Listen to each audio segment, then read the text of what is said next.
अब करना क्या है? हम मकसद हयात समझ में आ गया, अच्छा अमल, अल्लाह की इबादत, शुक्रगुजारी। अब सवाल पैदा होता है कि वो शुक्रगुजारी या इबादत जिस पे इस्लाम हमें लाना चाहता है उसको हम कैसे एक्सप्लेन करेंगे? क्या करना पड़ेगा हमें जिससे हम अल्लाह के शुक्रगुजार कहलाएंगे, जिससे हम अल्लाह के इबादत गुजार कहलाएंगे और जिससे हम हम अच्छा अमल करने वाला कहलाएंगे? तो क्या करना पड़ेगा हमें? मैं समझा पा रहा हूं? बस ये बात को मैं समेट रहा हूं जल्दी से। उसके लिए सूरह बनी इसराइल में अल्लाह ने 4 बातों का हुक्म दिया कि जो आदमी 4 काम कर लेगा ना, अल्लाह की नजर में वो इबादत गुजार कहलाएगा, अल्लाह की नजर में वो शुक्रगुजार कहलाएगा, अल्लाह की नजर में वो अच्छा इंसान कहलाएगा, अच्छा अमल करने वाला कहलाएगा। यहां तक बात क्लियर हो गई? वो 4 अमल क्या है? सबसे पहला, देखो ये अच्छे अमल का मतलब नहीं है कि आप सीए करना छोड़ दें। मेरी तकरीर का ये हरगिज मतलब ना समझें कि आप अपने बच्चों की बिल्कुल भी टेंशन लेना छोड़ दें और स्कूलों से निकाल के उनको टमाटर बेचने पे लगा दें। ऐसा ना हो मेरे बयान के बाद कोई बच्चा ओ लेवल कर रहा हो, अब्बा कहें बेटा दुनिया मुसाफिर खाना है, टमाटर बेच। टेंशन तो लेनी नहीं है। मैं बिला वजह 9 साल तक टेंशन लेता रहा, ओ लेवल की फीसें भरता रहा और तुझे चार्टर्ड अकाउंटेंट बनाने की और कंप्यूटर का सॉफ्टवेयर इंजीनियर बनाने की और अमेरिका भेजने की और ताजर बनाने की और इसको आज पता चला दुनिया क्या है? मुसाफिर। लिहाजा ये रेडी ले और टमाटर बेच। बच्चा कहेगा जब मुसाफिर खाना है तो टमाटर बेचने की भी क्या जरूरत है? क्योंकि आज के बच्चे बहुत होशियार हैं, वो आपसे एक कदम आगे जाएंगे। वो कहेंगे अब्बा फिर टमाटर बेचने की भी तकल्लुफ की क्या जरूरत है? बैठ जाते हैं किसी दरगाह पे जाके, कुछ न कुछ लंगर बट रहा होता है ना, तो हमें भी मिल जाएगा। मुसाफिर खाना है ना। वो एक आदमी ने इश्तिहार दिया कि एक वैकेंसी है, मुलाजमत है, तो उसमें तनख्वाह तो नहीं होगी लेकिन 2 टाइम का खाना फ्री होगा। 2 टाइम का खाना क्या होगा? फ्री होगा। बंदा चला गया, बेरोजगार बहुत हैं बेचारे। उन्होंने कहा चलो तनख्वाह नहीं होगी, 2 टाइम का खाना तो मिलेगा। तो पूछा जी काम क्या है? उसने कहा दाता दरबार से जाके ना लंगर बट रहा होता है, 2 बिरयानी की शॉपरें लेकर आना है, एक खुद खाएगा एक मैं खाऊंगा। लंगर बट रहा होता है, 2 बिरयानी की शॉपरें, 2 सुबह और 2 रात, तो एक तू खाएगा एक मैं खाऊंगा, 2 वक्त का खाना क्या हो गया? उसने कहा मैं खुद ही वहां जाके नहीं खा लूं फिर बैठ के। माइंड, ये है बिजनेस माइंड। इसको यूट्यूबर्स क्या कहते हैं आजकल ना? यूट्यूब पे ये बिजनेस के और 1 महीने में 1 करोड़ रुपए कमाए, 1 लाख रुपए कमाए, आदमी एकदम अट्रैक्ट होता है। यार उफ, पता चलता है ये भी 10,000 रुपए कमा रहा है इस वीडियो बना के। इस पे ऐड चलते हैं जिससे इसकी 10,000 आमदन होती है और तुम्हें 1 लाख की तरगीबें दे रहा है। तुम्हें किसकी तरगीबें दे रहा है? इसलिए इतना ज्यादा इन लोगों को फ्री कराने की जरूरत नहीं है। ऐसा लोग डिप्रेशन में जा रहे हैं। मस्कत में एक साहब है, वो रोजाना हर थोड़े दिन के बाद मस्कत में ये कर लो, मस्कत में। मैंने मस्कत में राब्ता किया, मैंने कहा ये ताजिर आदमी, ये बड़ी, उसने ये बेचारा बिल्कुल फारिग हो गया, इसको कोई सुन नहीं रहा, तो इसने सोचा पैसे कमाने का यही तरीका है। पाकिस्तान में तो अब लोग मायूस हुए हैं, तो मस्कत में ये, उन्होंने कहा हम मस्कत में रहते हैं, कुछ भी नहीं है ऐसा है, लेकिन ये नहीं बताएगा, आप खुद जाओ तहकीक करो तो फिर पता चलेगा आपको। तो अब आपने दुनिया को समझ लिया मुसाफिर खाना। जी मुफ्ती साहब ने कहा हम आखिरत के लिए पैदा हुए हैं और ये both are made for each other भी नहीं है, और अब्बा के लिए भी नहीं बने, अम्मा के लिए भी नहीं बने, बच्चों के लिए भी नहीं बने, तो इससे तो रहबानियत आएगी ना, रहबानियत, दुनिया को लात मारना आएगा, फिर हम तो तरक्की में और पीछे रह जाएंगे। क्या ख्याल है? गोरा तो फिर हमें और गुलाम बना लेगा, तो हम अल्लाह की इबादत तो बाद में होगी, पहले किसकी इबादत शुरू हो जाएगी?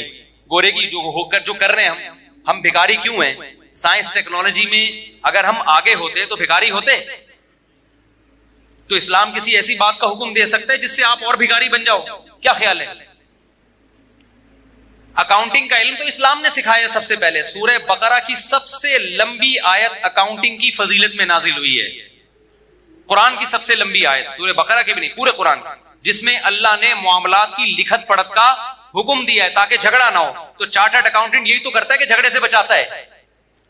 क्या ख्याल है भाईजान? तभी अकाउंटिंग के इल्म की बुनियाद सबसे पहले मुसलमानों ने रखी है, गोरों ने मुसलमानों से लिया यह इल्म। तो मुसाफिर खाने का ये कतान मतलब नहीं है कि आप सब बच्चों को किस पे लगा दें? टमाटर बेचने पे लगा दें। फिर मुसाफिर खाने का मतलब क्या है? वो अल्लाह ने बताया है, 4 शर्तें पूरी कर लो तो इबादत गुजार भी कहलाओगे, 4 शर्तें पूरी कर लो तो शुक्रगुजार भी कहलाओगे, 4 शर्तें पूरी कर लो तो अच्छा अमल करने वाला भी कहलाओगे, और फिर मेरी तरफ से दुनिया में भी कामयाबी और आखिरत में। वो 4 शर्तें क्या हैं? सूरह बने इसराइल में वमन अरादल आखिरता, ये 4 शर्तें गोरे में नहीं पाई जाती, ये 4 शर्तें गोरे में नहीं पाई जाती। जब आप में ये 4 शर्तें पाई जाएंगी तो आप गोरे से आगे निकल जाओगे, समझते हो? पीछे नहीं रहोगे आप, बल्कि क्या हो जाओगे आप आगे निकल जाओगे। पहली शर्त वमन अरादल आखिरा, हर काम में इरादा आखिरत का होना चाहिए, दुनिया का नहीं होना चाहिए। वो जो ड्रामा हमने बचपन में, ड्रामे देखना सही नहीं है, बचपन की बात कर रहा हूं मैं। उस वक्त के ड्रामे ऐसे होते थे कि आदमी गैर मुस्लिम ड्रामा देख के मुसलमान हो जाता था। लड़कियां शरी पर्दा कर लेती थी ड्रामा देखकर। ऐसे ऐसे जवलक का दौर था ना, तो वो दुपट्टे में, हीरोइन भी दुपट्टे में आती थी, ठीक है, और जो हीरो होता था सरसों का तेल लगा के आता था साइड की मांग निकाल के। तो हीरो ज्यादा शरीफ लग रहा होता था अपने बच्चे से, आप कहते थे इस हीरो से ही सीख ले तू कुछ। तो वो ड्रामे वो भी जायज नहीं थे, लेकिन एक मिसाल दे रहा हूं मैं, वो बचपन में कोई सबक आमोज चीज मिल गई। तो अब मुझे एक बात बताओ, कुरान कहता है वो जो पायलट बनने के लिए गया था और केले के छिलके पे फिसल गया और हड्डी टूट गई और पायलट ना बन सका, वो नाकाम था ना? ड्रामे में तो यही दिखाई है, नाकाम हो गया एक आदमी की मिस्टेक की वजह से। लेकिन अगर वो कुरान की शर्त पे अमल करता, वमन अरादल आखिरा, जो भी अमल उसमें नीयत क्या हो आखिरत की, तो वो फिसलने से नाकाम नहीं होता। अल्लाह क़यामत में उसका शुमार पायलट में उठाते, और अल्लाह कहते ये वतन के दिफा के लिए, मुझे राजी करने के लिए जहाज उड़ाना सीख रहा था, अगर ये अपने मकसद में कामयाब हो गया तो भी कामयाब, नहीं हो गया तो इसका शुमार मुजाहिदीन में लिख लिया गया। नबी सल्लल्लाहु अलैहि वसल्लम ने फरमाया इरमू बनी इरमू फइन्ना अबाकुम काना रामिया, साहबा से फरमाया तीर अंदाजी सीखो, इसलिए कि तुम्हारे बाप इस्माइल तीर अंदाज थे। तो हमारे नबी ने तो हमें दिफा का हुक्म दिया है। आप सल्लल्लाहु अलैहि वसल्लम ने फरमाया अल खैलु माक़ूदुन फी नवासी अल खैरु इला यौमिल क़ियामा, घोड़े को नबी ने इज्जत दी इसलिए कि उस पे जिहाद होता है। आप सल्लल्लाहु अलैहि वसल्लम ने तीर अंदाजी की फजीलत बयान की, निशानाबाजी की। कुरान में आता है अइद्दू लहुम मस्ततातुम मिन कुव्वा, दुश्मन इस्लाम के खिलाफ जितनी ताकत इकट्ठी कर सकते हो करो। नबी ने फरमाया अला इन्नल कुव्वतर रम्य, फरमाया ताकत से अल्लाह की मुराद है फेंकने की सलाहियत बढ़ाओ, अपनी तीर की सलाहियत। तो जहाज भी तो बम फेंकता है ना ले जाके, समझ में नहीं आ रही मेरा ख्याल बात? तुरहिबूना बिही अदुव्वल्लाहि व अदुव्वकुम, अल्लाह कहते हैं अपने आप को इतना मजबूत कर लो कि अपने और अल्लाह के दुश्मनों को उससे डराओ तुम। तो अगर हमारे पास पायलट ही मार्केट से शार्ट हो जाए तो हम डरा सकेंगे दुश्मनों को? हमारे सारे पायलट निकल गए अल्लाह अल्लाह करने के लिए ना, कि जी टमाटर बेचूंगा, मुफ्ती साहब ने बयान किया है दुनिया मुसाफिर खाना है, लिहाजा हम क्या करेंगे, अब टमाटर बेचेंगे। अब हम पायलट भी नहीं बनेंगे, अब हम टमाटर बेचेंगे। तो हमारी एयरफोर्स की ऐसी की तैसी। अब जब इंडिया आएगा हमला करने के लिए तो टमाटर फेंकेंगे ना हम जहाजों पे, और हमारे पास तो टमाटर ही होंगे, क्या ख्याल है?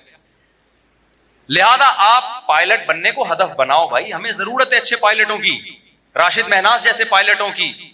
राशिद महनाज का हदफ अगर पायलट बराए पायलट होता तो खुदा की कसम वो मुल्क के दिफा के लिए जहाज को नीचे नहीं गिराता वो, क्योंकि उसका मुस्तकबिल तबाह हो रहा था इसमें, जो बजाहिर हो गया।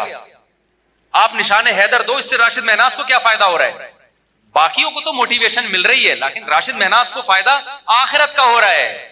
अगर उसने ये काम किसके लिए किया? अल्लाह के लिए किया, दुनिया के लिए नहीं किया उसने। समझ में आ रही है बात कि नहीं आ रही है? यही वजह है कि काफिर में इतनी हिम्मत नहीं होती कि दूसरा कोई जासूस उसके जहाज में घुस जाए और वो जहाज को नीचे की तरफ मोड़ दे। वो कहेगा मैंने जिस मकसद के लिए पायलट बना हूं, मैंने अगर अपने आप को मारना ही है तो मेरा तो फ्यूचर तबाह, मुझे रिटायरमेंट पे क्या मिलेगा? या तो कोई सरफिरा ये काम करेगा, या फिर वो ये काम करेगा जिसके नजर में क्या है, बोलो, आखिरत। तो आप बच्चों को पायलट भी बनाओ भाई, आप चार्टर्ड अकाउंटेंट भी बनाओ, ताकि धांधली ना हो मुल्क के अंदर, ताकि लोग एक दूसरे का माल गलत हिसाबो किताब करके खाए नहीं। तो पहली शर्त अल्लाह ने क्या बयान की? मैं जल्दी जल्दी बात को समेटता हूं। वमन अरादल आखिरा, जो काम भी करना है नीयत क्या करनी है? आखिरत, और अच्छे से अच्छा करना है। सवाल पैदा होता है ना, कोई कहेगा भाई फिर टमाटर बेचने में भी तो आखिरत की नीयत हो सकती है। यकीनन हो सकती है। नबी ने फरमाया ईमानदार ताजिर क़यामत के दिन पैगंबरों के साथ, अगर कोई टमाटर बेच रहा है इस नीयत के साथ कि मैं लोगों के सामने भीख ना फैलाऊं, तो अल्लाह की कसम टमाटर बेचने का भी उसको सवाब बोलो मिलेगा। नीयत क्या है? आखिरत। फिर वो दो नंबरी नहीं करेगा टमाटर बेचने में। फिर वो ऐसा नहीं होगा कि टमाटर की पेटी में ऊपर अच्छे अच्छे अंदर सड़े हुए, वो ये गड़बड़ नहीं करेगा। लेकिन फिर आपको मोटिवेशन कैसे मिलेगी? उसके लिए नबी ने फरमाया अल मुमिनुल कविय्यु खैरुम मिनल मुमिनिल ज़ईफ, ताकतवर मोमिन अल्लाह को कमजोर मोमिन से ज्यादा महबूब। तो ताकत जिस्मानी भी हो सकती है, साइंस और टेक्नोलॉजी की कुव्वत भी हो। ताकत की डेफिनेशन ये है कि आप वो कुछ कर सकते हो जो दूसरा नहीं कर सकता। तो आप जब किसी अच्छी पोस्ट पे जाते हो तो आप वो कुछ कर सकते हो जो एक आम आदमी रक्षा बेच चलाने वाला और टमाटर वाला नहीं कर सकता। तो आप इस नीयत से हुकूमत की लगाम अपने हाथ में लेने की कोशिश करो। आप इस नीयत से तरक्की की कोशिश करो कि मैं पावरफुल मुसलमान बनना चाहता हूं। और हमारे नबी को पावरफुल मुसलमान वो कमजोर और ज़ईफ मुसलमान से ज्यादा महबूब है। और नबी ने फरमाया मुझे नहीं बल्कि किसको महबूब है? अल्लाह को ज्यादा महबूब। बात आ रही है समझ में? दूसरी शर्त कुरान ने क्या बयान की है? मन अरादल आखिरता वसआ लहा साया। तो आप जो काम भी कर रहे हो किसके लिए करना है? आपने आखिरत। दूसरी कोशिश वसआ, कोशिश भी करे। सिर्फ नीयत काफी? आपने बैठ गए कि जी आखिरत मिलती है मेहनत करने से, कुछ अच्छा यानी ताकतवर बनूंगा मैं जनाब ब्यूरोक्रेसी में जाऊंगा, मैं अच्छा ताजिर बनूंगा, पैसा कमाऊंगा ताकि मुसलमान मजबूत हो, मैं साइंस और टेक्नोलॉजी के मैदान में तरक्की करूंगा। सिर्फ किसके लिए? अल्लाह के लिए। या मैं टमाटर ही बेचूंगा, तिजारत करूंगा, किसके लिए? अल्लाह के हुक्म को पूरा करने के लिए। आखिरत नीयत है मेरी ताकि सदका करूं, भीख ना मांगू। अब कर नहीं रहे आप, पढ़े हुए, इम्तिहान आ रहे हैं, पढ़े हुए आप। जैसे हमारे कराची में लोग क्या कर रहे हैं? पढ़े हुए हैं ना, क्या ख्याल है? हिल ही नहीं रहे आप। तो इसका मतलब आपने आखिरत की नीयत तो की है, वसा का मतलब कोशिश बोलो नहीं किया, तो आपका शुमार कामयाब लोगों में नहीं होगा। नीयतें करके पड़े रहो, हिम्मत ना करो, अमल ना करो, फिर कुछ नहीं मिलने वाला। उस नीयत पे अजर मिलता है जिसमें अमल करने की कोशिश करो, अमल हो ना सके, फिर अल्लाह अजर दे देता है। जैसे वो पायलट जिसने कोशिश की, बेचारा केले के छिलके से फिसल गया, उसकी नीयत होगी तो अजर मिलेगा, वरना नीयत बराए नीयत से कुछ भी हासिल नहीं होता। अमल भी करना पड़ेगा। तीसरी शर्त अल्लाह ने बताई वसा लहा सायहा, कोशिश भी अखफल तरीके से नहीं करनी, कोशिश वो वाली करनी है जो अल्लाह ने बताई है।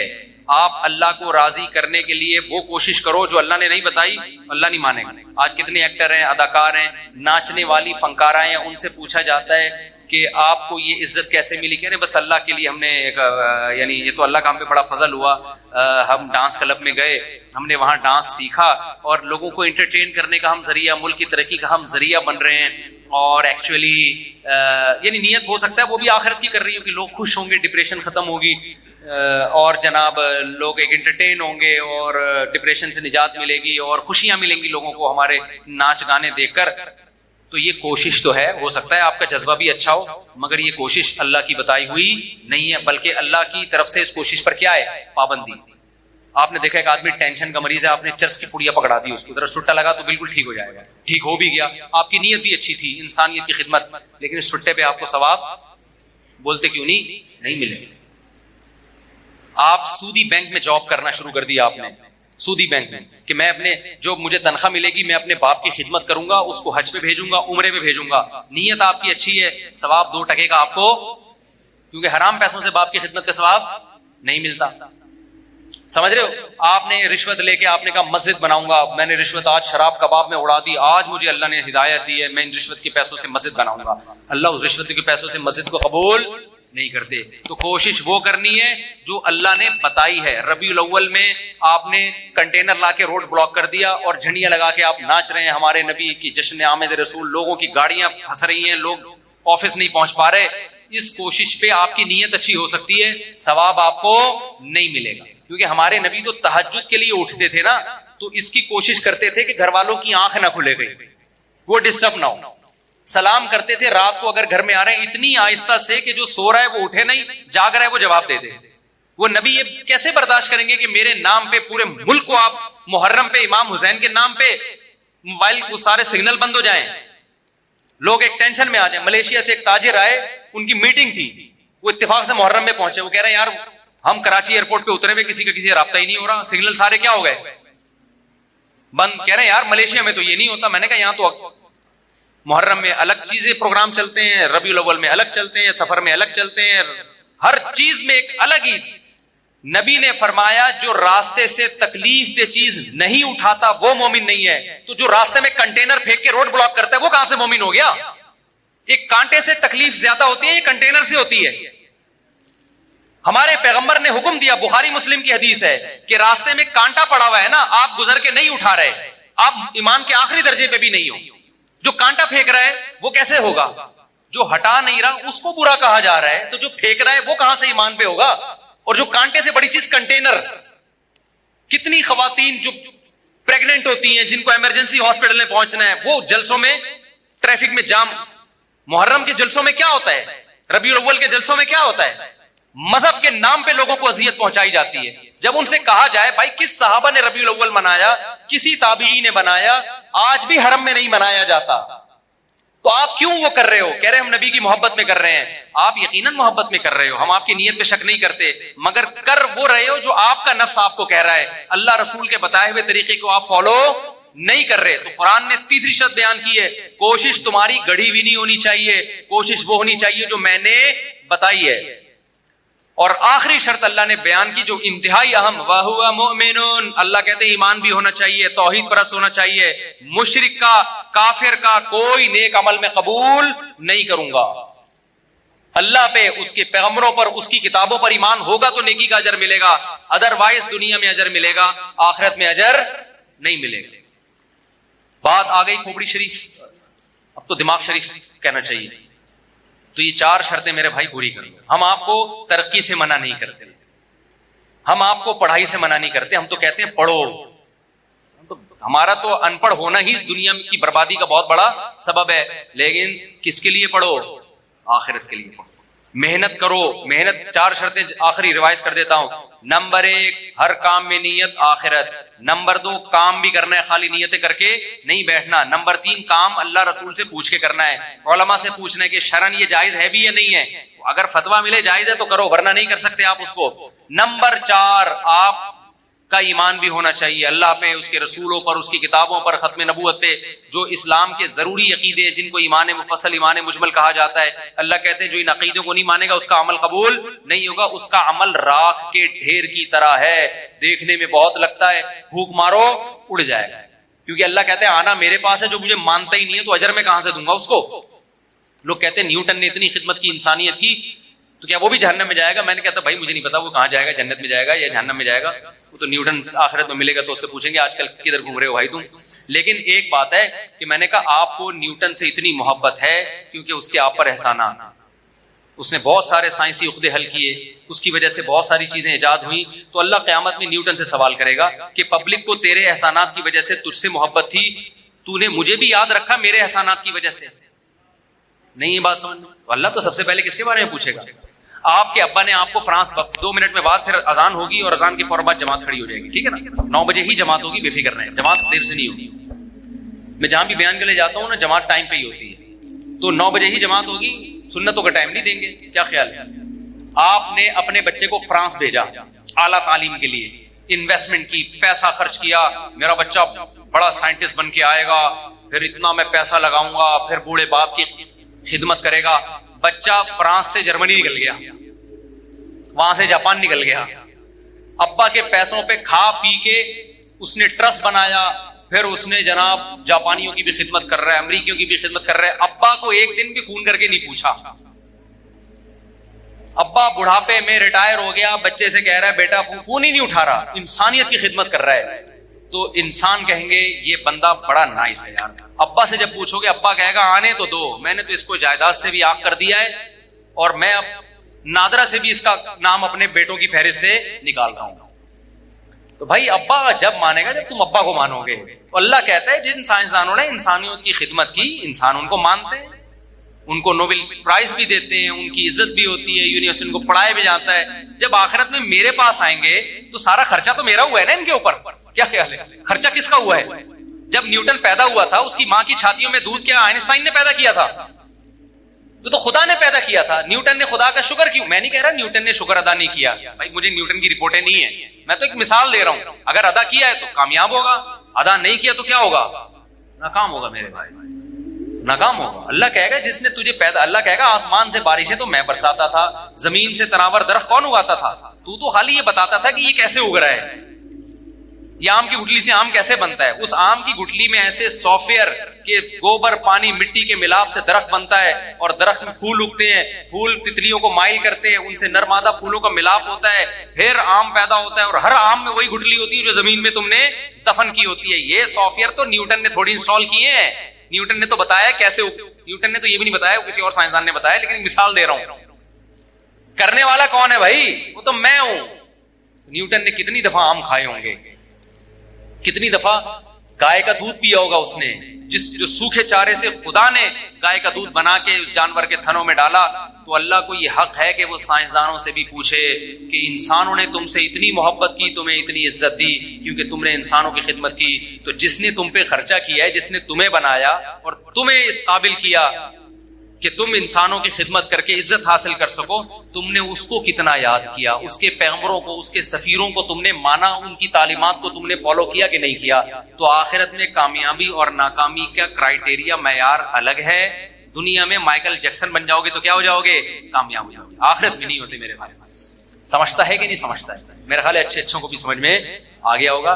लेकिन हमारी मिसाल उस जानवर की तरह है। मैं मिसाल नहीं दूंगा, नाम नहीं लूंगा, मस्जिद में भी और हम लोग मुझ समेत सबकी इंसल्ट होगी उसमें, कि जिसको 100 साल के बाद भी निकाला जाए तो वो वैसे का वैसे ही रहता है जैसे 100 साल।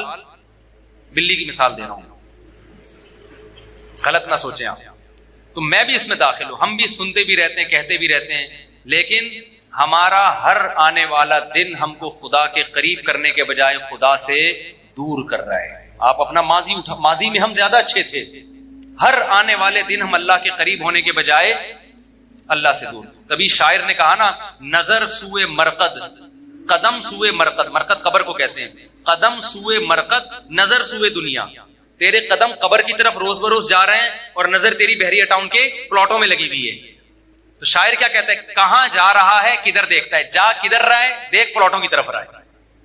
हर आने वाला दिन मुझे और आपको कब्र से करीब कर रहा है कि नहीं कर रहा?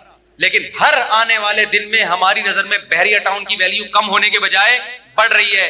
तो कब्र की जा कब्र वाले प्लॉट की तरफ रहे हैं और देख किधर रहा है? बहरिया टाउन की तरफ। एक दिन रियाज मलिक का भी जनाजा उठेगा मेरे भाई, जो इतना बड़ा मालिक है, वो अपने आप को नहीं, वो जाएगा 6 फुट की कब्र में। राहत अंदूरी ने कहा था ना कि 2 गज सही लेकिन मेरी मिल्कियत तो है, ऐ मौत तूने मुझको, ऐ मौत तूने मुझे जमींदार कर दिया। असल जमींदारी हमें कब्र में मिलती है, वो हमारा अपना प्लॉट होता है। आजकल तो वो भी नहीं है। थोड़े दिनों में गोरगन वहां से भी निकाल के ना शॉपर में हड्डियां डाल के पता नहीं कौओं को खिला देता है, दूसरा मुर्दा दफनाता है उसमें। तो जो अपना था वो भी अब अपना नहीं रहा। तो आप बहरिया टाउन को समझ रहे हो मेरा जाती प्लॉट है, तुम्हारा जाती वाती ड्रामेबाजी है ये। इसमें ज्यादा ये बच्चों के काम है, जो बच्चे खिलौने झुंझुने से खुश हो रहे होते हैं। तो आप भी बिल्डिंगों से क्या हो रहे हो, झुंझुनों से खुश हो रहे हो। तो ये खुश ना हो, क्योंकि ये खुशी आपको डिप्रेशन में लेके जाएगी। अल्लाह समझने की अमल की तौफीक अता फरमाए।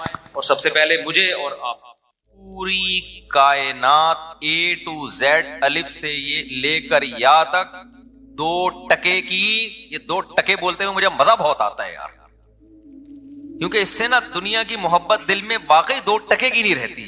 मेरे दिल पे तो बड़ा असर पड़ता है, मुझे इसलिए बड़ा मजा आता है, क्योंकि मेरा तो हदफ है कि मैं अपने दिल से दुनिया की मोहब्बत निकालूं। हमने अहलुल्लाह से यही सीखा है, अपने बुजुर्गों से, कि दुनिया की मोहब्बत लेके इस दुनिया से मत जाना, वरना बहुत बुरी मौत होगी। दुनिया की मोहब्बत लेके इस दुनिया से मत जाना। देखो दुनिया की मोहब्बत कितनी गंदी चीज है, बुरी चीज है। मुझे पता है कि ये गंदी का लफ्ज बहुत गंदा है, लेकिन मैं जानकर इस्तेमाल कर रहा हूं। बुरा का लफ्ज थोड़ा सा अच्छा लफ्ज है, लेकिन मैं जानकर इस्तेमाल कर रहा हूं। ये दुनिया की मोहब्बत होती क्या है? कल मेरे सामने मैं लाहौर में जिनके यहां ठहरा हुआ था ना, उन्होंने अपना वाकया बताया कि बहुत गुर्बत में उनका टाइम गुजरा होगा। उन्होंने बताया कि मेरी ज़ौजा ने उस शदीद तरीन गुर्बत में मेरा बड़ा साथ दिया, घर में खाने को रोटी नहीं। आज वो बहुत बड़े ताजिर बन चुके हैं। मुझे बड़ा अच्छा लगा यार, कोई बीवी इतना साथ दे रही है गुर्बत में। कह रहे हैं ऐसा भी होता था कि सिर्फ रोटी है, उसके साथ घर में सालन भी नहीं है। तो यहां तक नौबत आई, कुछ भी नहीं है, लेकिन घरवाली ने क्या दिया। ऐसा नहीं हो कि जैसे आज बाज खवातीन जो बयान नहीं सुन रही, फौरन भाई शौहर गरीब हो गया तो खुला लेके निकल लो पतली गली से। इसी में बच्चे भी धड़ाधड़ पैदा हो रहे हैं, इसी गुर्बत में। इसी गुर्बत में बच्चे भी क्या हो रहे हैं, अल्लाह पे तवक्कुल भी है ना। हालांकि वो कोई ज्यादा कोई मौलाना भी नहीं है, कोई ऐसा भी नहीं कोई बहुत ज्यादा दीनदार समझे जाते हो। ऐसी नॉर्मल एक ताजिर है, बिजनेसमैन है, औलाद भी नहीं रोकी, घर में खाने को रोटी नहीं है, बच्चे भी पैदा हो रहे हैं कि खिलाने वाला कौन है, अल्लाह। देखो क़यामत के दिन पता चलेगा अल्लाह की नजर में कौन अच्छा था कौन बुरा था। गेटअप तो भाई सारे बड़े अच्छे अच्छे बना के घूम रहे होते हैं, हाजी पाजी तो सारे बन जाते हैं। हजरत हकीमुल उम्मा मौलाना शरफ अली थानवी रहिमहुल्लाह ताला फरमाया करते थे कि असलाफ में ना, जो असलाफ थे हमारे ताबीन सहाबा तबा ताबीन, उनके यहां जाहिरी अमल से ज्यादा दिल के अमल की वैल्यू थी कि अंदर से बंदा कैसा है, अंदर से ठीक है या नहीं है। और हम लोग जो फोकस करते हैं वो जाहिर को ज्यादा फोकस करते हैं, अंदर को फोकस नहीं करते। हर चीज में ऐसा ही हो रहा है। जब हम मानते हैं कि खुदा है, रिस्क उसके हाथ में है, और वो मना कर रहा है नस्ल रोकने से कि गुर्बत के खौफ से नस्ल मत रोको, तो मान लो यार वो वही खिलाता है। ऊपर से बोलने वाले आपको मार्केट में बहुत मिलेंगे, लेकिन ये ऊपर ऊपर से ही है, ये जुमला नीचे नहीं उतरता। और इसके फिर सिर्फ औलाद के रोकने पे असरात नहीं आते, बाकी जिंदगी में भी इसके असरात आते हैं। औलाद का रोकना तो एक उसका असर है जो जाहिर हो रहा है, बाकी जगहों पे भी कंजूसी नजर आएगी, अल्लाह पे तवक्कुल नजर नहीं आएगा। क्योंकि जब तवक्कुल नहीं है तो फिर कहीं भी नहीं होता, होता है तो सब जगह होता है। समझता नहीं है ना बात को। तो उन्होंने मुझे बताया कि मेरे ऐसे हालात थे और इस तरह बच्चे भी पैदा हो रहे हैं और बीवी भी ना नस्ल रोक रही है और साथ दे रही है। और उस गुर्बत में कहते हैं जब पैसा आना शुरू हुआ, बहुत मेहनत की उन्होंने, तो बीवी क्या कह रही है, आपके भाई गरीब है, आप उनको सपोर्ट करें। अबे मैंने कहा यार ऐसी खानदानी भाभी, यार ऐसी खानदानी औरतें मार्केट में मर्द नहीं है। औरतें कहेंगे हमारी बुराई कर रहे हैं, मर्द कौन सा ऐसा खानदानी है, मिसाल दे रहा हूं मैं। उनकी तो बेगम ऐसी खानदानी थी ना। कह रहे जरा से पैसे आना शुरू हुए तो मेरे भाई सारे गरीब थे, तो मेरी घरवाली ने कहा कि आप क्या करें, उनको सपोर्ट करें। कह रहे मैंने उनको सपोर्ट करना शुरू किया, सबको कारोबार में लगाया, जमीनें लेके दी। आज अल्लाह ने, अच्छा बच्चे भी सारे, अब जब पैसा आया तो जैसे जैसे बच्चे बड़े होते गए, सारे बड़ी बड़ी यूनिवर्सिटियों में ही पढ़ रहे हैं। कल रात में उनके बच्चों के साथ ही बैठा हुआ था, हम 3-3:30 बजे जाके, बल्कि मेरा फजर की अजान हो गई थी, बैठा हुआ था। मुझे ऐसा अच्छा लग रहा था उनके साथ। वो बच्चों की बातें भी बड़ी टाइट, बड़ी बड़ी यूनिवर्सिटी में पढ़ रहे हैं और मसाइल क्या पूछ रहे हैं, सारे दीन के मसाइल के, अपने दीन की हम यूनिवर्सिटी में हिफाजत कैसे करें, लड़कियों से मेल जोल से कैसे बचें हम। तो मैंने कहा यार एजुकेशन में भी आगे हैं, अखलाकियात में भी तरबियत भी हो गई, पेड़ भी भर गया और कद भी से लंबे लंबे तड़ंगे से ना, ऐसे लंबे। तो मैं असल में तो बच्चों के लिए नहीं बता रहा था, असल में तो ये कि मैंने कहा यार अब देखो ये खातून है, शौहर से कैसी वफा कर रही है। गुजारा किया गुर्बत में, उसके बाद जब पैसा आना शुरू हुआ तो उसने कहा भाई जो मेरे मुकद्दर का है वो तो अल्लाह मुझे खिला रहा है। कि बेगम का बयान क्या था, उन्होंने खुद बताया कि जो मेरे मुकद्दर का है अल्लाह मुझे, भाई जब पैसा आता है तो घर में लाइफ स्टाइल तो अच्छा हो ही जाता है, तो हमारा तो हो ही गया ना भाई, हमें तो अच्छा मिल रहा है, एयर कंडीशन भी घर में लग गया, घर भी अच्छा मिल गया। अब सपोर्ट किसको करें, भाइयों को सपोर्ट करें। तो ये क्या है, दिल क्या है, दिल में हुब्बे दुनिया बोलो ना नहीं है, दिल में दुनिया की मोहब्बत नहीं है। दिल में दुनिया की मोहब्बत होती ना, पहले तो उनसे औलाद ही पैदा नहीं होनी थी। क्योंकि ये हवस होती है ना कि सारा बचाना है हमने, मखलूक पे खर्ची करना। और फिर जब ये इंसान अपनी औलाद नहीं पैदा करता कि खिलाना पड़ेगा, तो वो शौहर को मशवरा दे कि दूसरों की औलादों पे खिलाओ। फिर उन्होंने बताया कि बहनों के साथ भी ताउन और वगैरह वगैरह, खानदान के साथ भी। और मर्द का दिल जब बीवी इस तरह की बातें करे ना, इतना बड़ा हो जाता है। वो कहता है यार मैं पूरी पूरी जायदादें इसके नाम करके जाऊंगा मैं। मर्द का दिल इतना अल्लाह ने बड़ा रखा है। अगर आदमी का बच्चा हो, पजामा ना हो, पजामे तो फिर मार्केट में बहुत घूम रहे हैं ना, इंसान का बच्चा हो ना तो वो इतना बड़ा दिल हो जाता है जब बीवी इस तरह की बातें कर रही होती है। तो आजकल तो एक दूसरे की दौलत पे नजर, शौहर बीवी के माल पे नजर रखता है, उसको पूछता रहता है तुम्हारे अब्बा की विरासत गई कहां। और भाई ये उसका हेडेक है यार। अगर उसको मिली भी है तो तुझे क्या दिलचस्पी है कि उसके पास बैंक में कितने पैसे हैं, उसको अब्बा की विरासत से क्या मिला, तेरा लेना देना नहीं है। तेरी जो जिम्मेदारी है वो तो तूने पूरी करनी है ना। भाई बेगम करोड़पति हो या अरबपति हो या गरीब हो, आपके जिम्मे जो नान नफका है, शरीयत कहती है उस नान नफके की क्वालिटी और क्वांटिटी पे इससे कोई फर्क नहीं पड़ेगा। ये अल्लाह ने औरत को हक दिया है कि उसका सारी जिम्मेदारी किस पर है, शौहर पर है। चाहे वो पैसा ठीक ठाक हो उसके पास, सिर्फ एक चीज पे फर्क पड़ेगा कि इलाज उसके पर होगा कि अगर उसके पास पैसा है तो फिर उसके अपने पैसों से उस पर इलाज लाजिम होगा। लेकिन हमारी सोसाइटी में मर्द ये भी कर लेते हैं कि नहीं भाई चलो इलाज भी मैं ही करूंगा, और अच्छी बात है, कर लेना चाहिए। तो ये है हुब्बे दुनिया। और इस किस्म की औरत जो है तो इसका मतलब उसका दिल दुनिया की मोहब्बत से, बोलो, पाक है। पैसा अच्छा सबको लगता है, हवस नहीं है पैसे, पैसा अच्छा लगना बुरा नहीं है, तो सबको लगता है अच्छा, क्योंकि इससे नेमतें मिलती हैं। अल्लाह ने दौलत को अपना फजल कहा है कुरान करीम में। हवस अलग चीज है और पैसे की चाहत अलग चीज है।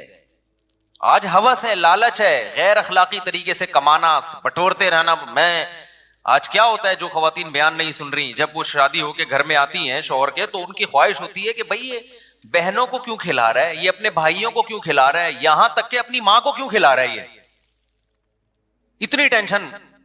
और मैंने देखा है अपनी जिंदगी में कैसे मर्द के दिमाग को ऐसा कब्जे में किया है कि वो किसी काबिल ही नहीं रहा, वो कहीं खर्च ही नहीं करता। अच्छी भी है अल्हम्दुलिल्लाह, जैसे मैंने आपके सामने एक मिसाल दी है। और मर्दों में भी दोनों किस्म की बीमारियां पाई जाती हैं। औरत के कमा रहे हैं बेगम से कि तुम कमा के लाओ। ये बात तो मैं बार बार कहता हूं, शदीद मजबूरी ना होना मेरे भाई, अपने खानदान में, अपने नस्लों में ये रस्म छोड़ के जाओ। उनको ये बावर करा दो कि हमारे खानदान में मर्द कमाते हैं, औरतें खाती हैं। बोलो हमारी परंपरा है ये, हम इसको चेंज नहीं कर सकते, हमारे खानदानी रिवाज है भाई, हमारे यहां औरतें नहीं कमाती। ये सीख लो, ये क्या कर लो। मैं कभी नहीं दावा करता कि मैं जो बातें करता हूं मेरा भी 100% अमल है उस पर। मैं तो अल्लाह से दुआ करता हूं, अल्लाह जो बातें कर रहा हूं मुझे उस पर अमल की तौफीक दे। मैं तो बार बार कहता हूं भाई मैं आप लोगों को कोई नसीहत करता हूं इस नीयत से कि मुझे भी अल्लाह अमल की तौफीक दे। लेकिन कुछ बातें बतानी पड़ती हैं ताकि आपको ये ना लगे कि यार ये फेंक रहा है लंबी लंबी ना। जब इस पर आजमाइश आएगी ना तो फिर देखेंगे हम। अल्लाह बचाए हमें आजमाइशों से। मैंने बताया मजबूरी के हकाम तो अलग है। अब कहत पड़ा हुआ है तो फिर तो बेगम जॉब कर रही है, मर्द की जॉब नहीं, वो तो एक मजबूरी है ना। भीख मांगने से तो बेहतर है कि कोई तो कमा ले। तो मेरे तो आमदन भी बिल बहुत कम थी और मेरे 3 घर थे, अरसे से तो मेरे 3 ही चले आ रहे हैं। तो आपका क्या ख्याल है, मुझे जरूरत नहीं पड़ी होगी इतने बच्चों को पालने के लिए कि बेगम को मैं इजाजत दे दूं भाई। और जॉब भी कहां, मदरसे में पढ़ाने की, स्कूल में पढ़ाने की। मैंने कहा ना, मदरसे में पढ़ाना है तो भाई फ्री पॉकेट में। क्यों भाई, हमारी खानदान में ये अब तक चला आ रहा है और आइंदा हम अपनी नस्ल में चलाएंगे। भाई हमारे खानदान में कमाना किसका काम है, मर्द का। औरत का काम क्या है, खाना। इस पे हमें क्या है भाई, फख्र। नहीं आई बात, मेरा ख्याल है समझ में। तो ये रस्म छोड़ के जाओ भाई। हम लोग क्या नहीं औरतें कमाती, हम लोग क्या मर्द कमाते हैं। खुदा की कसम ऐसा अच्छा खानदानी निजाम चलेगा ना तुम्हारा, इतना टाइट निजाम चलेगा। बच्चे तमीज से पलेंगे, बच्चे पैदा भी तमीज से होंगे, उनको माओं की मोहब्बतें भी पूरी मिलेंगी और तुम्हें बीवियों की मोहब्बत भी पूरी मिलेगी। एक दफा अगर औरत के हाथ की कमाई मर्द के मुंह को लग जाए ना, वो बहुत अपाहज बन जाता है। उसको ऐसे मजे लग जाते हैं ना फ्री फोकट के खाने के। क्योंकि जिन कौमों में ये रिवाज आया है ना, देखो कुछ बुराइयां ऐसी होती हैं उनमें ब्रेकें नहीं होती, वो हमेशा बढ़ती हैं। मिसाल के तौर पर अभी जापान के बारे में रिपोर्ट आई कि नस्ल खत्म होते होते जापान का दिवालिया होने वाला है। अभी रिपोर्ट ही है जापान में, पता है आपको? उनके बच्चे पैदा होना खत्म हो गए ना, तो अब बुड्ढे बुड्ढे बुड्ढे इतने तंग आए हुए हैं जापानी। स्वीडन का सदर तो एक दफा तकरीर में रो पड़ा था कि हमारे यहाँ बुड्ढे बुड्ढे हो रहे हैं। वो तो कोरोना ने कुछ फजल किया, बहुत सारे बूढ़ों को शार्ट कर दिया, वरना तो वो पागल हो गए थे कि भाई कोई कमा तो रहा नहीं है, सारे खा ही रहे हैं बैठ के, तो वो बाहर से लोगों को बुलाते हैं, लेकिन उनकी अपनी कौमें खत्म हो रही हैं। ऐसा क्यों हुआ? जब उन्होंने फैमिली प्लानिंग को शुरू किया तो उनके जहन में ये नहीं था कि ये यहां जाके बंद होगा। उनका ख्याल था अभी हम 2, फिर हम कहेंगे अब 3 कर दो, अब फिर दोबारा 2 पे आ जाओ, यही था ना। अभी तो हमारी आबादी बहुत है, तो हम ऐसा करते हैं 2-2 पे ले आते हैं, बल्कि 1-1 पे ले आते हैं, ताकि आबादी जरा से भी ना बढ़े। फिर थोड़े दिनों में हम 2-2 पे ले आएंगे, फिर हम 3-3 पे ले आएंगे, जब कम होने लगेगी तो एक तमीज से चलेंगे। ये क्या मुसलमानों की तरह कि बरसाती मेंढकों की तरह बच्चे पैदा हो रहे हैं इनके? वो हमें ये कहते थे खरगोश की तरह बच्चे हो रहे हैं, कोई प्लानिंग नहीं है और कोई इसके लिए, वो गुर्बत से मरे जा रहे हैं, पेट्रोल महंगा हो रहा है, और फिर बेफॉर्म में एक नया बच्चा आ गया जी। बेफॉर्म के फॉर्म नहीं है इन लोगों के पास, इतना गरीब मुल्क, कागज बाहर से उधार ले रही है और बच्चे ही डाले जा रहे हैं उसमें। एक जाहिल कौम, वो हमारे बारे में ये कहते हैं। हमने देखो कैसे मैनेज किया सिस्टम को और कैसे जबरदस्त। तो कुछ गड़बड़ें ऐसी होती हैं कि वो शुरू आप करते हैं, कंट्रोल में आपके नहीं होती। तो ये हुआ है उन लोगों से। अब नॉर्वे एक बच्चा पैदा करने पर 24 लाख रुपए दे रहे पाकिस्तानी। ये 24 लाख पिछले साल की रिपोर्ट है जब करेंसी की, अब तो वो शायद 30-35 लाख बन चुके हों। आप नॉर्वे की नेशनलिटी लो और कोई काम ना करो वहां जाके, सिर्फ यही करो, मिलते रहेंगे आपको। वो कह रहे हैं हमारी कौम बढ़े, नेशनलिटी नहीं है फिर नहीं देंगे। वो कहेंगे जब हमारी कौम का बंदा बन गया तो फिर होगा। तो ये क्यों हो रहा है वहां पे नस्लें? और 50-60 साल के बाद आप देखोगे जापान में पश्तो चल रही होगी, इंशाल्लाह आप देखोगे पश्तो होगी, क्योंकि हमारे जो पश्तून ताजिर हैं पेशावर से और अफगानिस्तान बहुत जा रहे हैं वहां पे। चपली कबाब दबा के खुला हुआ होगा, मेड इन जापान चपली कबाब है। हकीकत बता रहा हूं आपको, आप मजाक ना समझो। लेकिन आपको इसलिए भी यकीन नहीं आ रहा कि 50 साल बाद हम जिंदा ही नहीं होंगे। अगली नस्लें अगर ये हमारा बयान सुनेंगी तो वो कहेंगी तो जापान तो है ही पठानों का मुल्क, तो मुफ्ती साहब ये बातें कैसी करके गए हैं? तो 50 साल के बाद, 60-70 साल के बाद माहौल चेंज हो चुका होगा ना, तो कहेंगे इसमें हंसने की क्या बात है यार, ये इतना मुफ्ती साहब इस बात को बयान करके अचंभे, ये जापान तो है ही, जापान खान उसने बनाया था ये। क्योंकि जब चेंज, बहुत से कंट्री ऐसे हैं जिनमें जो असल कौमें थी वो खत्म हो चुकी हैं। यूनान जो है ना, यूनान, इसके बारे में आप हिस्ट्री उठा के देखें, इन्होंने बहुत सदियों पहले फैमिली प्लानिंग पे अमल किया, तो इनकी नस्ल घटते घटते असल कौम ही खत्म हो गई है। दूसरी कौम है जिसको यूनानी कहा जाता है, अपने ही हाथों मर गए, खत्म। वजह क्या है कि जब आप ग्रोथ रेशो को कम करते हैं ना, तो आपको लोगों का यह जहन बनाना पड़ता है कि बच्चे जब कम होंगे तो आपकी जेब पे बोझ कम आएगा, उनकी तरबियत आसान होगी। ये बोझ है बच्चे। एक दफा आपके जहन में, आपको उनके दिमाग में ये डालना पड़ता है कि ये नेमत नहीं है, ये क्या है, ये बोझ है। ये सॉफ्टवेयर इंस्टॉल किए बगैर कोई नस्ल रोकता नहीं है। कुरान ने क्या कहा? यहबु लिमन यशाउ इनासा, जिसको चाहता हूं बेटियां गिफ्ट करता हूं, और जिसको चाहता हूं बेटे गिफ्ट करता हूं। हिबा गिफ्ट को, इनाम, तोहफे को कहते हैं। औ युज़व्विजुहुम ज़ुकराना व इनासा, जिसको चाहता हूं दोनों गिफ्ट करता हूं, बेटे भी देता हूं बेटियां भी। और जमा का सीगा लाए अल्लाह ताला, एक बेटे का तो या एक बेटी का तो जिक्र ही नहीं किया। और अरबी में जमा कम से कम 3 अफराद, यानी कम से कम 6 से तो निसाब शुरू हो रहा है। अब कुरान ने जो सॉफ्टवेयर डाले सहाबा और ताबीईन के जहन में, जो इंस्टॉल किए, वो ये कि औलाद गिफ्ट है। अब बताओ, गिफ्ट को खर्च करने में, लेने में प्लानिंग होती है, ये खर्च करने में प्लानिंग होती है? मिसाल के तौर पर एक बंदा आया मेरे पास, एक लिफाफे में 50,000 रुपए दिए, मुफ्ती साहब ये गिफ्ट है। मुफ्ती साहब ने घुन्ने बन के यूं करके डाल लिए जेब में। उधर से आया 50,000 गिफ्ट, यूं करके डाल लिए। उधर से आया 1 लाख गिफ्ट। होता नहीं है ऐसे, खुश तो होने दो ना। उधर से आया, अच्छा नात खानों को बड़े पैसे मिलते हैं। कल मैं जलसे में गया ना, बड़ी प्यारी नात पड़ी बंदे ने, बड़ा मजा आया। लेकिन जब कोई अच्छा शेर पढ़ता, लोग आते, ये लोग चुपके से मुट्ठी में पैसे रख के, हमारा 2 घंटे बयान हुआ, हमने बड़ी अच्छी अच्छी बातें की, लोग एकदम जोश में आते हैं, लेकिन कोई हिल भी नहीं रहा। हमने कहा चलो यार, नात खानों के मजे बहुत हैं।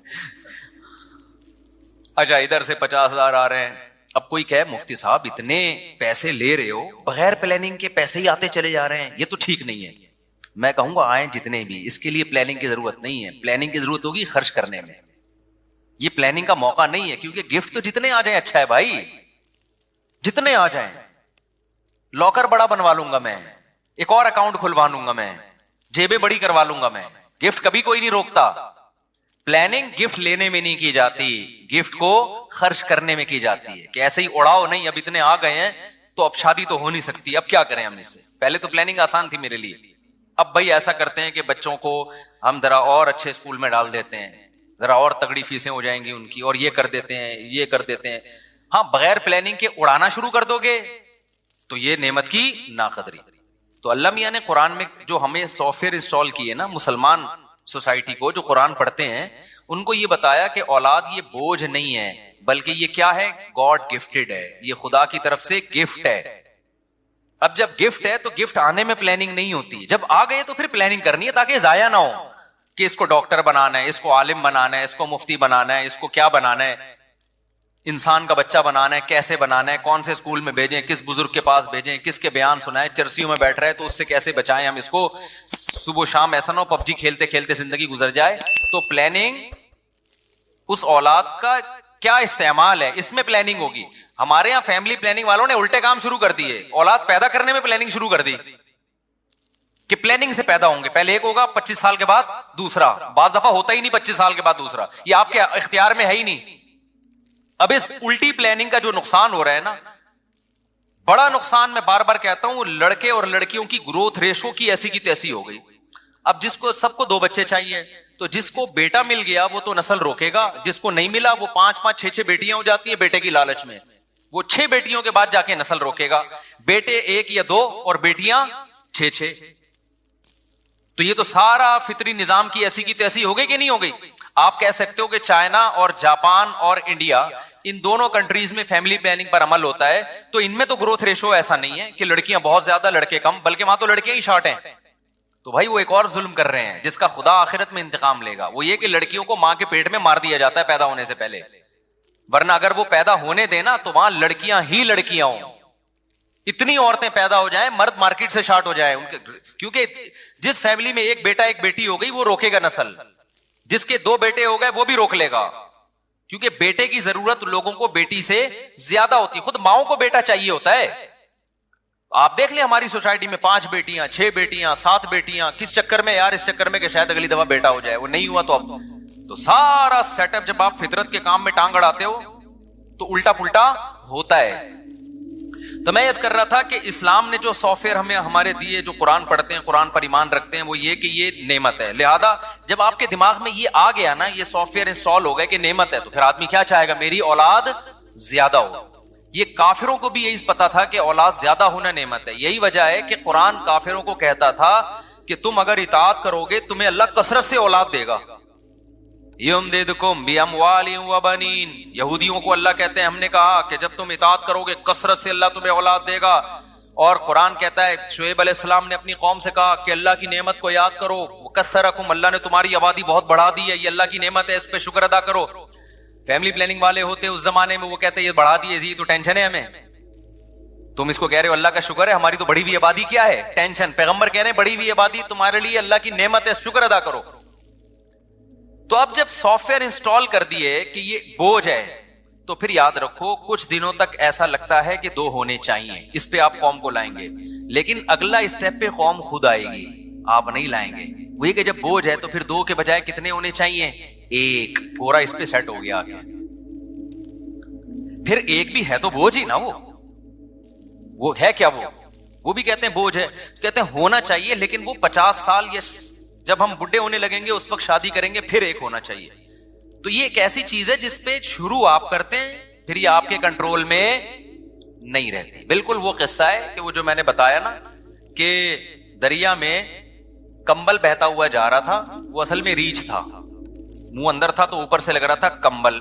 तो एक आदमी लालची था, उसने कहा मैं जाऊंगा इस कंबल को निकाल के लाऊंगा। लोगों ने कहा तूफानी दरिया है, कंबल छोड़ दे, हम तुझे बाजार से दिला देंगे। उसने कहा नहीं नहीं, इतनी कीमती चीज मैं छोड़ नहीं सकता। लालची था, दरिया में डुबकी लगाई और कंबल को जाके पकड़ा तो वो रीछ था, रीछ ने उसको पकड़ लिया। अब उसको भागे लेके जा रहा है। दूर से लोगों को समझ में नहीं आ रहा है ये कंबल के साथ बहता क्यों जा रहा है। तो लोगों ने चीख मार के कहा नालायक डूब जाएगा, कंबल को छोड़ दे। तो ये कहता है मैं तो कंबल को छोड़ रहा हूं, कंबल मुझे नहीं छोड़ रहा। तो कुछ बुराइयां ऐसी हैं सोसाइटी में, आप करते हो कि एक प्लानिंग के तहत होंगी, लेकिन फिर आप उसको छोड़ना चाहते हो, कौम फिर उसको नहीं छोड़ती। यूरोप में पहले ज्यादा बच्चों पे फख्र किया जाता था, उनके हुक्मरानों ने और जो उनके वही के नूर से जो आरी लोग थे, मजहब से दुश्मन लोग थे, उन्होंने ये बावर कराया कि कम बच्चे होने चाहिए। नतीजा क्या निकला कि उन्होंने कहा ठीक है जी कम होने चाहिए। अब वो कह रहे हैं ज्यादा होने चाहिए, लेकिन वो कंबल को वो छोड़ना चाह रही है उनकी कौमें, लेकिन कंबल अब उनको छोड़ने के लिए तैयार नहीं है। वो जो सॉफ्टवेयर ऐसे इंस्टॉल हो गए हैं, वो सॉफ्टवेयर किसी से रिमूव ही नहीं हो रहे। अब वो समझ में आ रही है बात कि नहीं आ रही? वो अब रिमूव ही नहीं हो रहे, डिलीट का बटन ही उड़ गया है वहां से। तो आप ये जो एक इतनी भयानक चीज है, ये फिर आपके कंट्रोल में नहीं रहती। इसलिए जो नेचर पे चल रहे हो ना, तो ये एक बुराई तो ये है कि जब ये आप दिमाग में डाल दोगे तो फिर क्या होगा। फिर दूसरा, जब आप ये किसी के दिमाग में डाल देते हो ना कि पैसा खर्च करने से कम होता है, ये सॉफ्टवेयर जब किसी की खोपड़ी में आ जाए तो वो अपनी नस्ल भी रोकेगा। क्योंकि फैमिली प्लानिंग के पीछे जज्बा क्या है कि आपकी अपनी औलाद जब ज्यादा होगी तो आपकी गुर्बत में इजाफे का जरिया, यानी आपको उसको खिलाना पड़ेगा तो आपकी आमदन डिवाइड होगी। ऐसा ही है ना। ये सॉफ्टवेयर आज की लिबरल दुनिया ने इंस्टॉल कर दिए लोगों की खोपड़ियों में। अब जब ये सॉफ्टवेयर इंस्टॉल हो गए, अब इसका नुकसान क्या हुआ। सॉफ्टवेयर जो इंस्टॉल हुए हैं उनकी नीयत तो ये थी कि सिर्फ इस जज्बे से नस्ल को रोको, लेकिन सॉफ्टवेयर ये कह रहा है कि इस जज्बे से जब नस्ल रोकी जा सकती है और उसके पीछे फलसफा ये है कि खर्च करने से डिवाइड होगा, तो डिवाइड तो और बहुत सारे कामों से हो रहा है। शादी करने से भी डिवाइड होता है। अगर कोई नौजवान 18 साल में शादी करता है तो जितना कमा रहा है वो डिवाइड होके कहां जाएगा, आधा बीवी के पास जाएगा। तो उन्होंने निकाह करना भी क्या कर दिया गोरों ने। हालांकि उनकी कौम, उनकी रियासतें ये नहीं चाहती थी कि ये जल्द शादी करना छोड़ दें। फैमिली सिस्टम को तो वो भी चाहते हैं प्रोमोट करना, लेकिन जब सिर्फ एक चीज को गलत हुई है ना, उस गलत के नतीजे में बहुत सारी चीजें गलत होना शुरू हो गई। तो उन्होंने शादी करना भी छोड़ दी। यार जब मेरा पैसा है तो फिर मेरा पैसा है, मैं क्यों बीवी को खिलाऊं भाई। फिर जब बेगम को नहीं खिलाना, अपने बच्चों को नहीं खिलाना, तो किसी बेवा से शादी करके उसके यतीम बच्चों को खिलाना, ये तो पागलपना और हमाकत। इस ऐसे आदमी के तो सींग होने चाहिए सर पे, हमाकत के, कि अपनी जो अपना ब्लड है उस पे खर्च करने से पैसे कम होते हैं, तो दूसरे के ब्लड पे खर्च करना तो और परले दर्जे की हमाकत है। अबे भाई खोपड़ी शरीफ में बातें आ रही हैं कि नहीं आ रही हैं। तो ये ऐसा उल्टा पुल्टा हुआ है ना कि अब इसकी ब्रेकें नहीं। अब ये लिबरल दुनिया क्या कर रही है, अब ये एक तो शादियां 40-40 साल में करते हैं, फिर उनको बीवी चाहिए कमाने वाली, क्योंकि इनके सॉफ्टवेयर अपडेट होते जा रहे हैं जमाने के हिसाब से, जमाने के हिसाब से और अपग्रेड होते जा रहे हैं। अपडेट नहीं बल्कि अपग्रेड होते जा रहे हैं इनके सॉफ्टवेयर। पहले यह था कि सिर्फ बच्चे ही 2 होने चाहिए, फिर यह था कि भाई बीवी भी नहीं होनी चाहिए, शादियां भी एक होनी चाहिए, और फिर बीवी भी नहीं होनी चाहिए, फिर जब अगर हो भी तो फिर 50 साल में होनी चाहिए, और फिर किसी बेवा या यतीम बच्चे को पालना यह भी नहीं होना चाहिए। तो अब होते होते होते होते वही होगा जो हो रहा है दुनिया में, मैं मेरा माल। फिर माजूरों के लिए गवर्नमेंट पता है क्या करेगी, वही कुछ करेगी जो यूरोप में किया है। वहां सगा भाई अपने सगे माजूर भाई को नहीं पालता, गवर्नमेंट पालती है। आज आपका भाई माजूर है, कौन पालेगा? गवर्नमेंट पालेगी, आप पालोगे। ये आपकी खूबी है। ये यूरोप और अमेरिका में उन लोगों की खूबी नहीं है, वहां गवर्नमेंट पालती है। लोग गवर्नमेंट की बड़ी तारीफें करते हैं और सही करनी चाहिए कि कानून मजबूत है, माजूरों को हुकूमत पालती है। लेकिन आपको पता है ना कि जरूरत इजाद का नाम है, तो ये जरूरत थी उस सोसाइटी में जिसकी वजह से ये कानून इजाद हुआ है। क्योंकि वहां गोरा पालने के लिए, वो अपने बूढ़े बाप को पालने के लिए तैयार नहीं है। तुम जब पहले औलाद रोकी ना, फिर अब्बा भी रोको।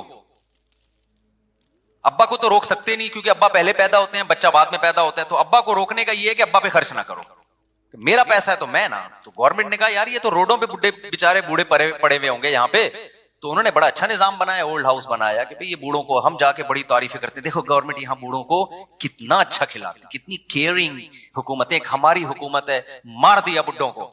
हुकूमतों ने यकीनन मारा है, पब्लिक नहीं मारती। पब्लिक गरीब टमाटर बेचेगा, अपने बूढ़े बाप को गले से लगा के रखेगा घर में। ये जज्बा गोरे में बोलो ना, नहीं है। करोड़पति होगा, अब्बा आपको एक सेब नहीं खिलाएगा, इल्ला माशाल्लाह चंद वाकयात तो हर जगह होते हैं। और ये मैं ऐसी बातें नहीं बता रहा, हवाई बातें। तो अब माजूरों पे खर्च गवर्नमेंट, लेकिन अल्लाह मियां ने दूसरे तरीके से उनसे इंतकाम लिया है कि टैक्स निकालो इनसे, ठीक है ना, ठीक ठाक तरीके से। या हमें ज़कात 2.5% देते हुए मौत आती, अल्लाह ने टैक्स का निजाम हम पर मुसल्लत कर दिया कि इनसे जबरदस्ती छीनो, जिसपे इनको सवाब भी 2 टके का नहीं मिलेगा, सवाब भी नहीं मिलेगा। जो ज़कात पे सवाब मिलता है, फ्री फोकट में माजूर भाई पे खर्च करने का सवाब मिलता है, फ्री फोकट में माँ बाप को खिलाने का सवाब मिलता है, टैक्स पे वो सवाब, मैं नहीं कहता कि गुनाह मिलता है टैक्स देने पे, सवाब भी हो सकता है मिलता हो, वो वाला नहीं मिलता जो अपनी मर्जी है। तो आप उसके बाप को भी देना है, ये आपके बाप को भी देना है। और उन मुल्कों में कम से कम टैक्स लेके खर्च इंसानों पर हो जाता है, हमारे यहां तो वो भी नहीं हो रहा। खोपड़ी शरीफ में बात आ रही है कि नहीं आ रही है? खोपड़ी है अल्हम्दुलिल्लाह, तो बात भी आ रही होगी। अच्छा खैर, तो अब देखो, उन्होंने वो वाले सॉफ्टवेयर इंस्टॉल कर दिए ना उनमें, ये यहां से शुरू हो ना, औलाद पे खर्च, तो फिर बीवी पे भी खर्च नहीं, फिर अब्बा पे भी खर्च नहीं, फिर माजूरों पे भी खर्च नहीं। इस्लाम ने इसके बिल्कुल अपोजिट सॉफ्टवेयर इंस्टॉल किए। इस्लाम ने क्या सॉफ्टवेयर इंस्टॉल किए? कहा कि तुम्हारे लिए पैगंबर की जिंदगी में बेहतरीन नमूना है। अल्लाह करे ये खोपड़ी में बातें बैठ जाए, खुदा ये दिल को दुरुस्त करने की बातें, और अल्लाह की कसम ये बातें दिल में बैठ गई ना, सबसे पहला इनाम पता है क्या मिलेगा? टेंशन फ्री जिंदगी, दिमाग ऐसा रिलैक्स होगा, मजे की जिंदगी अल्लाह देगा। जिसके दिल में दुनिया और दौलत की मोहब्बत होना, सबसे पहले अल्लाह उसे इंतकाम ये लेता है, उसका सुकून छीनता है अल्लाह।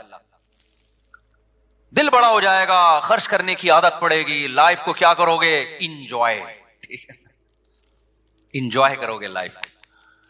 ये पहला इनाम मिलता है जिसके दिल से दुनिया की मोहब्बत निकलती है। ऐसे अटके हुए हैं ना ईंटों में, दीवारों में, उफ, क्या मुझे तो बहुत अजीब सा महसूस होता है यार। तो क्या हुआ कि जी वो इस्लाम ने इसके बरस क्या बताया? हमारे पैगंबर सल्लल्लाहु अलैहि वसल्लम से ज्यादा अल्लाह ने किसी को मिस्कीन पैदा ही नहीं किया, ताकि मिसाल वो सामने आए जो बिल्कुल अपोजिट, ताकि कोई इश्काल ना कर सके असल में इनके पास तो पैसे हैं। 40 दिन घर में चूल्हा नहीं जल रहा, और बीवियां कितनी रखी हुई हैं? 9 एट अ टाइम। समझ में नहीं आ रही बात? यहां शर्मिंदा हो जाते हो आप लोग। खैर आगे चलो, एक बेवा से निकाह कर रहे हैं हजरत उम्मे सलेमा से, जिनकी उम्र भी ज्यादा है और 2 बच्चे भी हैं। उनको निकाह का पैगाम भेजा, उन्होंने कहा या रसूल अल्लाह, मेरी उम्र ज्यादा और मेरे साथ तो 2 बच्चे भी हैं, मैं उनको छोड़ के कैसे आ सकती हूं? आपने फरमाया कि मेरी उम्र तुमसे भी ज्यादा है, कोई बात नहीं, तुम्हारी उम्र ज्यादा है तो मेरी तुमसे भी ज्यादा, और जो 2 बच्चे तो छोड़ के आने की जरूरत नहीं है, वो बच्चे भी इलल्लाहि व इलर रसूल, अल्लाह रसूल की तरफ मेरी कस्टडी में पलेंगे। आज के लिबरल तबका उस वक्त होता, अगर आज के जो कैलकुलेटर लेके बैठे होते हैं ना, प्लानिंग क्यों भाई, प्लानिंग क्या किसी प्लानिंग के लिहाज से ये कुछ तुक बनता हुआ नजर आ रहा है कि आपके पास खुद तो है नहीं, और आप दूसरों के बच्चों की कफालत करके उनको कहां से खिलाओगे भाई? नहीं आई बात? कोई तुक बनता है, लॉजिक बनती है इसकी, कोई बजाहिर कोई लॉजिक नहीं बनती, लेकिन सॉफ्टवेयर इंस्टॉल किए जा रहे हैं। हम तो अपडेट कर रहे हैं सॉफ्टवेयर, इंस्टॉल तो पैगंबर करके गए हैं, क्योंकि इंस्टॉल करना मुश्किल होता है, अपडेट करना एक बटन पे हो जाता है। अब अपडेट करना बहुत मुश्किल हो रहा है, सोचो इंस्टॉल करना कितना मुश्किल होगा। लेकिन साहबा के यहां 2 मिनट में इंस्टॉल हो गए थे सॉफ्टवेयर, क्योंकि उनका ईमान मजबूत था, उनको समझ में आ गया था कि भाई जो पैगंबर कह रहे हैं वो बिल्कुल ठीक कह रहे, लिहाजा साहबा ने भी यही रविश इख्तियार की है। फिर तो बेवा से निकाह करके अपनी जिम्मेदारी भी बढ़ा रहे हैं और कह रहे हैं 2 बच्चे भी ले आओ। सवाल पैदा होता है भाई इसकी तो कोई लॉजिक ही नहीं है। भाई लॉजिक ये है कि रिस्क पहले आता है, मां की छातियों में दूध पहले आता है या बच्चा पहले आता है? अगर कोई औरत ये कहे कि फलां के चूंकि बच्चा है उसकी तो छातियों में दूध है तो वो तो बच्चे को दूध पिला रही है, मैं बच्चा पैदा करूंगी तो मेरी छातियों में तो दूध है नहीं, लिहाजा मैं नहीं पैदा कर रही, उसे क्या कहा जाएगा? ओ भाई पैदा कर तो सही, अल्लाह मखलूक को पहले भेजते हैं, रिस्क का इंतजाम तो पहले से होता है, सॉफ्टवेयर तो पहले से इंस्टॉल किए हुए हैं, लेकिन उसका इजहार जब बच्चा होगा तो होगा, उससे पहले नहीं होगा। तो आपकी लायबिलिटीज जब बढ़ेंगी ना, जिम्मेदारियां बढ़ेंगी, तो रिस्क के दरवाजे खुलेंगे। आप कह सकते हो फिर हमारे पैगंबर पे रिस्क के दरवाजे क्यों नहीं खुल गए 9 शादियों के बाद? यह सवाल पैदा होता है ना। देखो, रिस्क के दरवाजे खुलने का मतलब क्या है? हर एक को ना उसके हिसाब से रिस्क के दरवाजे खुलते हैं। रिस्क के दरवाजे खुलते हैं, किसी पे दौलत के अंबार लग जाते हैं। किसी ने अपने लिए जब गुर्बत को इख्तियार किया, हमारे पैगंबर ने तो गुर्बत को इख्तियार किया है ना, क्योंकि आप पे रिस्क के दरवाजे खुल जाते हैं ना, तो बहुत सारी इसमें मसलहतें फौत हो जाती। अल्लाह ने कहा जरूरतें पूरी होंगी, इस्तिगना दे दूंगा मैं, दिल में ये गुर्बत का ख्याल नहीं आएगा। हमारे नबी के घर में खाने को नहीं था, लेकिन आपके दिल में इस्तिगना बेपनाह था, तो उसी में सबर की तौफीक दे देना, ये भी रिस्क के दरवाजे खुलना है। हजरत उम्मे सलमा उसी गुर्बत में नबी के साथ गुजारा किया। हजरत अब्दुर्रहमान इब्ने अबी सलमा और आपकी जो दूसरी बहन थी वो नबी की कस्टडी में बड़े हो गए, उसी तरीके से हो गए बड़े। तो जरूरतें पूरी हो गई कि नहीं हो गई? फिर आप सल्लल्लाहु अलैहि वसल्लम के जो सुतेले बेटे थे, आगे हदीसों का प्रचार किया, बुनियादी जरूरतें उन सबकी सारी पूरी हुई हैं। इसलिए मैं बार बार कहता हूं, अगर आप पे रिस्क के दरवाजे नहीं खुल रहे तो आप समझ लो कि जितना रिस्क मुझे मिल रहा है मेरी जरूरत के लिए ये काफी था। मैंने जो सिटी स्कूल और बीकन हाउस को अपना मैयार बनाया हुआ है, ये मैयार ही गलत बनाया हुआ है। मुसाफिर को जितनी चीजें दुनिया में बेसिक चाहिए होती हैं वो अल्लाह दे देता है। तो पैगंबर के साथ तो अल्लाह का मामला यह था कि हमारे नबी की तो गुर्बत इख्तियारी थी, आप तो चाहते ही नहीं थे कि मेरी गुर्बत दूर हो। इसमें बहुत सारी हिकमतें थी, वो मैं बयान कर चुका हूं। तो इसलिए हमारे नबी के पास तो पैसा सुबह आया भी तो शाम होने से पहले सदका कर दिया, सारा सदका। लेकिन फिर भी अल्लाह ने खिलाया पिलाया कि नहीं? आपकी अजवाज को भी खिलाया, और फिर अजवाज का भी यही हाल था। नबी के दुनिया से जाने के बाद हजरत उमर क्या करते थे, माले गनीमत जब आता तो उम्महातुल मोमिनीन का राशन 1 साल का उनके घर पहुंचा देते। तो उसमें क्या होता, वो ये नहीं कहती अब अल्लाह ने चूंकि रिस्क के दरवाजे खोल दिए, हमारी गुर्बत पे अल्लाह ने अब हमें नवाजा है, हमने तवक्कुल किया तो अब ऐसा है कि अब हम खाएंगे।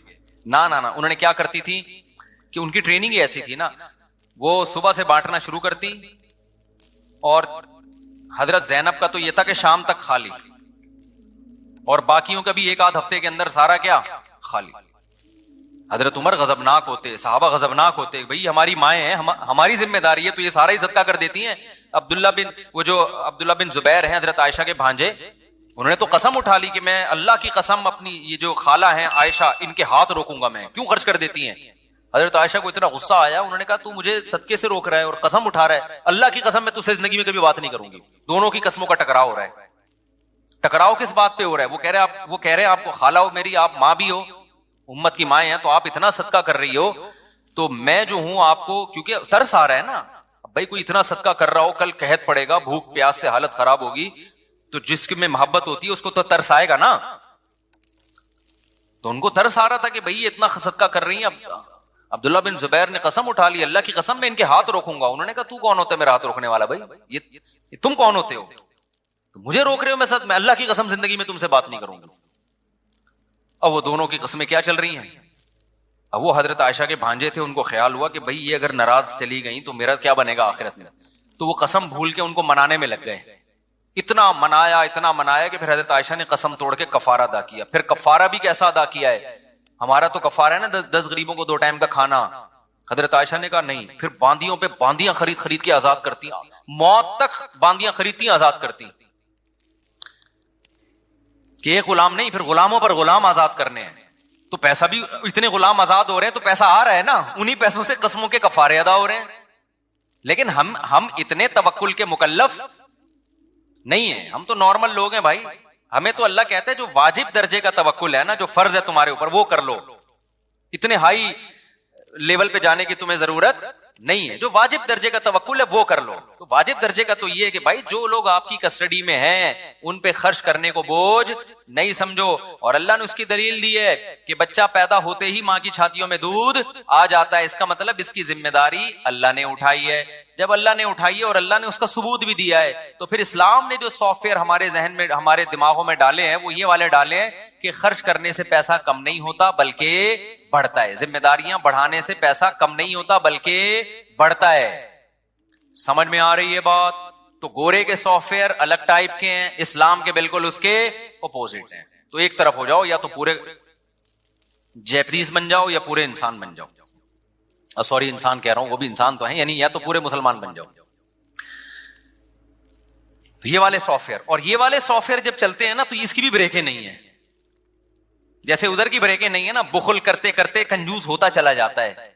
तो यहां भी ऐसे ही है कि जब सखी बनता है ना इंसान, नस्ल भी बढ़ा रहा है, शादियां भी कर रहा है, माँ बाप पे भी खर्च कर रहा है, बहनों को भी खिला रहा है, भाइयों का भी ख्याल कर रहा है, तो ये वाले सॉफ्टवेयर की ब्रेकें भी क्या हैं? फेल। सखी होता चला जाता है, क्योंकि जब अल्लाह की मदद देखता है ना कि यार मैं जितना खर्च करता हूं ना, भूखा मरता हूं, खा पी रहा हूं, लाइफ स्टाइल मेरी अच्छी से अच्छी होती जा रही है, तो और ज्यादा उसके अंदर जज्बा पैदा होता है। ये हातिम ताई जैसे सखी लोग अचानक थोड़ी पैदा हो गए थे। अब बाप को देखा सखी, दादा को देखा, तो औलाद में वो सखावत कम होने के बजाय बढ़ती चली जाती। आज हम जितने अगर कंजूस है ना, तो हमारी औलाद उससे 2 हाथ आगे होगी, खूब समझ लेना। आज आपने अंग्रेजों में ये हुआ कि 100 साल पहले उन्होंने कहा 4 बच्चे ही अच्छे, तो उनके जो बच्चे थे उन्होंने कहा 3 ही अच्छे। फिर जो नई नस्ल आई उन्होंने कहा 2 ही अच्छे, अगली नस्ल ने कहा 1 ही अच्छा, अगली नस्ल ने कहा 1 भी बिल्कुल अच्छा नहीं। हालांकि बहुत अच्छे अच्छे पैदा हो रहे थे, साइंसदान पैदा हो रहे हैं, उनके तो सारे ही अच्छे हो रहे होते हैं। तो कहां से बात लेके चला था मैं, किधर को निकल गई?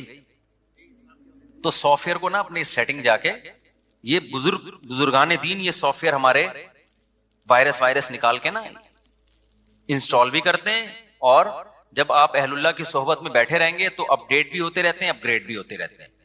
जब आप अहलुल्लाह की सोहबत, उलमा की सोहबत छोड़ देते हो, तो इन सॉफ्टवेयर में पहले वायरस आता है, फिर ये उड़ जाते हैं, फिर दूसरे वाले सॉफ्टवेयर इंस्टॉल होना शुरू हो जाते हैं। तो ये जो अहलुल्लाह की सोहबत है, उलमा की सोहबत है, ये इंतहाई जरूरी है, क्योंकि इंसान एक हालत पे रहता नहीं है। इंसान का ईमान कभी एक स्टेज पे नहीं होता, या तो नीचे को जा रहा होता है या ऊपर को। हर शख्स आने वाले दिन या तो अच्छे से अच्छा हो रहा है या बुरे से बुरा हो रहा है, एक हालत पे कोई भी नहीं होता, खूब समझ लो। आज आप एक गुनाह कर रहे हो ना, अगर आपने तौबा करके पीछे को नहीं हटे, तो अगली दफा उससे बड़ा गुनाह होगा आपसे, फिर अगली दफा उससे बड़ा गुनाह होगा। इसमें रिवर्स नहीं होता। और अगर पीछे को जाना शुरू हो गए नेकी की तरफ, तो आज जितने अच्छे हो कल उससे ज्यादा अच्छे हो जाओगे, अगले दिन उससे ज्यादा अच्छे। इंसान एक जगह टिकने वाली मखलूक है ही नहीं। अब जब मैंने दूसरी की थी, अगली दफा मुझे तीसरी का आने लगा कि नहीं यार, अस्तगफिरुल्लाह, क्या मिसालें होती हैं यार। अब बातें ही रह गई हैं हमारे पास, क्या करें, बातें ही रह गई हैं ना। तो जब 3 हो गई ना, 3 तो बड़ी मुश्किल से हुई थी ना, तो लोगों ने मुझे कहा कि आप बस कर दो। मैंने कहा अब मैं ऑटो पे आ गया हूं, अब मैं ऑटो पे हो गया हूं, ठीक है, अब आदत हो गई है। अब अल्लाह ही रोकेगा, तो अब अल्लाह ने रोक दिया तो रुक गया हूं मैं, तो वो तो अल्लाह ने रोक दिया ना, वरना मैं ऑटो पे आ चुका था, वो तो रुक ही नहीं रहा। खैर ये तो मजाक है, इसको सीरियस ना लें आप। असल जो मैं बयान कर रहा था ना सॉफ्टवेयर वाला, वो असल बयान है।